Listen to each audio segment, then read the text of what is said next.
Hey, I'm Anthony, and this is the Biotech Brief. This brief will talk about how a genomic big data company called CosmosID has created a software platform capable of doing everything from identifying the source of disease and food poisoning outbreaks to guiding breakthroughs for new medicines. First, though, I think it's important to understand that we have what are known as microbes in us, on us, and everywhere around us. And microbes are basically single-cell organisms that are so tiny that millions can fit into the eye of a needle. It turns out that these tiny organisms, which are things like bacteria, viruses, and fungi, actually have a really big impact on our health. And thanks to advances in genetic sequencing technology, we can now take samples of things like a clump of dirt or some food and figure out all of the DNA that is living in and on it, much of which is the DNA of these microbes. That's where CosmosID comes in, as this startup has created a software platform that can identify these microbes and their attributes, like if they are resistant to antibiotics, so that researchers, food inspectors, doctors, and others can use that information to improve society. For example,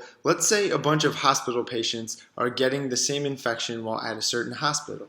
Well, doctors can swab the surface of a hospital bed railing, for instance, and sequence the genetic material that the swab picked up. Next, CosmosID can take that genetic data from the sequencing machine and find out exactly what types of bacteria or viruses are living on that bed railing. To do that, the software uses algorithms to run the data through a database that has the genetic information of thousands and thousands of microbes. And within just minutes, the software can tell you what bacteria or viruses are present, helping doctors figure out the cause of the infection. What is so amazing about this technology is how much faster and more accurate it is than previously available technologies. I think that this is a hugely important development because not only can genetic sequencing machines now identify the DNA in and on almost anything, but also, thanks to CosmosID, we now have a technology that can analyze all of that information well enough to make serious progress in efforts like personalized medicine while also saving countless lives. For more info, you can follow the Biotech Brief on Facebook, YouTube, or Twitter, and I'll see you next time.